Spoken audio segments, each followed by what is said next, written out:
To weigh in on this matter, we're now joined by Nqabayomzi Kwankwa, who is part of the Public Enterprises Committee and Chief Whip of the UDM in Parliament, and he joins us via our video link this evening. Nqabayomzi, thank you so much for your time, sir, this evening here in SABC News. I mean, just looking at that insert, you want the SAA-Takatso deal to be probed. Tell us why.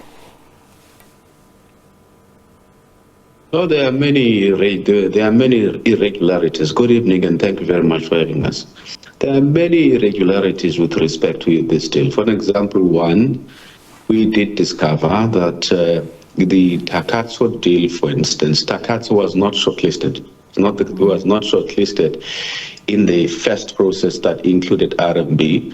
They were only added later when RMB decided to actually divorce itself from the entire evaluation process. But the other issue here, which is clear, is the under-evaluation of SAA deliberately by people who wanted to make sure that they get this national asset for next to nothing. But there's also an allegation, for example, as you heard, where the former DG says the documents which were sent to the committee, he didn't sign some of them. Yes, he said there are quite a few that he signed, but some that had to do with the evaluation of SAA had nothing to do with it. And to a large extent, as the UDM, we've been vindicated, because if you remember correctly, the General Bantu Olomisa wrote about this Takatso deal, flagged it to the President, wrote to SCOPA as far back as 2021, raising precisely the issues which have led the deal to collapse, raising precisely all of these irregularities about how, for example, Takatso SAA was evaluated, asking, for example, he made an example about the asset-based approach. Remember, when you evaluate a company, you have to consider the income approach, for example, you have to consider a market-based approach, you have to consider the asset-based approach to be able to do a comprehensive valuation of a company. You can't just look at one aspect and be able to determine the value of a company. So naturally, because the valuation was done during COVID, the intention was to undervalue it so that those who wanted to buy it could actually buy it for next to nothing. The other issue, which is critical, especially with respect to the documentation which was submitted to the committee, Takatso was not interested even initially. Takatso was never interested in SAA. They wanted Mango, and the evaluation document is clear that in order for them to be able to get to SAA, they required further capitalization, meaning they didn't have money. But all of a sudden, when the deal was put together, we're told that Takatso had money, or was the only bidder that had money in the process. But one of the critical things is when RMB was no longer part of the entire arrangement, say RMB said, I'm getting out of this this evaluation process, RMB was no due process was followed, firstly, in appointing RMB. Secondly, the department said they appointed RMB because they did not have the requisite skills, the expertise, and the capacity to be able to do an evaluation of this nature. But as soon as RMB leaves, then all of a sudden, miraculously, the department had the capacity to do everything itself on its own. And then miraculously, then there was Takatso that was brought on board irregularly. So there has to be proper investigation done on this deal by, firstly, the SIU and other relevant law enforcement agencies to make sure that everyone and anyone who has done something wrong is brought to book. And of course, there was a lot of secrecy that shrouded this deal, and a lot of crucial information which was not made public. And because of that, do you think, or do you still believe that not all was above board with this deal, and hence why you continue to question it?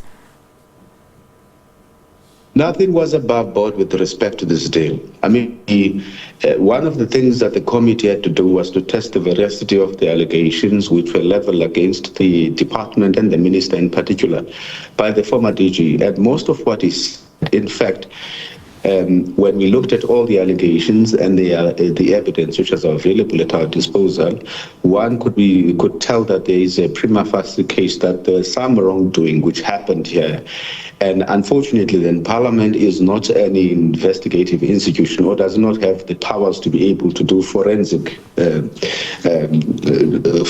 for example, investigations on other issues. So we must refer the matter to agencies and authorities of the state that have the capacity capacity, and they're constitutionally charged and mandated to do so that they can be able to answer some of the questions which we can't answer concretely and be able to do forensic investigation. Another example, for example, is Parliament is not in a position to be able to determine whether that is former DG's signature or whether the signature was forged, and all of these questions which are emanating now are questions that should actually be referred to a different law enforcement agency to deal with.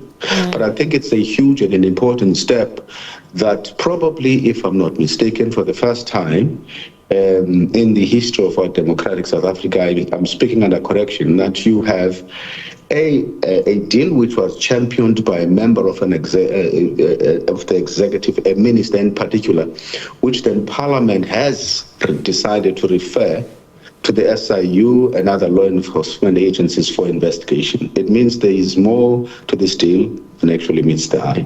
As a nation, what can we actually learn from this process and how it was followed?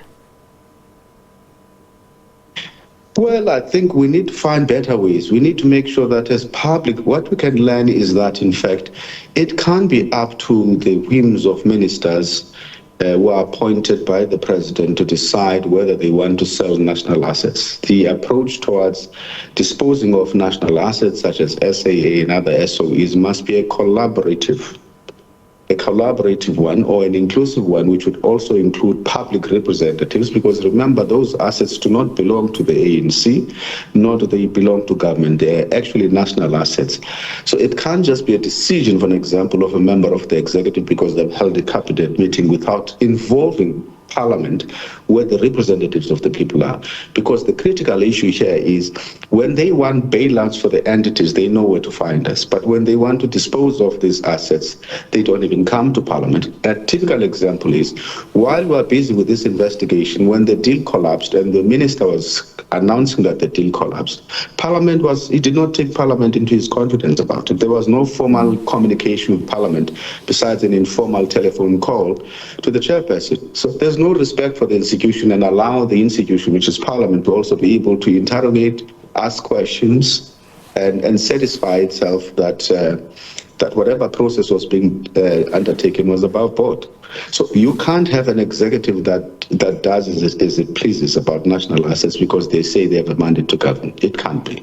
Mr. Kwankwa, thank you so much for your time this evening here in SABC News. That is Nqabayomzi Kwankwa. He is a Member of Parliament and a Public Enterprises Committee member, also UDM Chief Whip.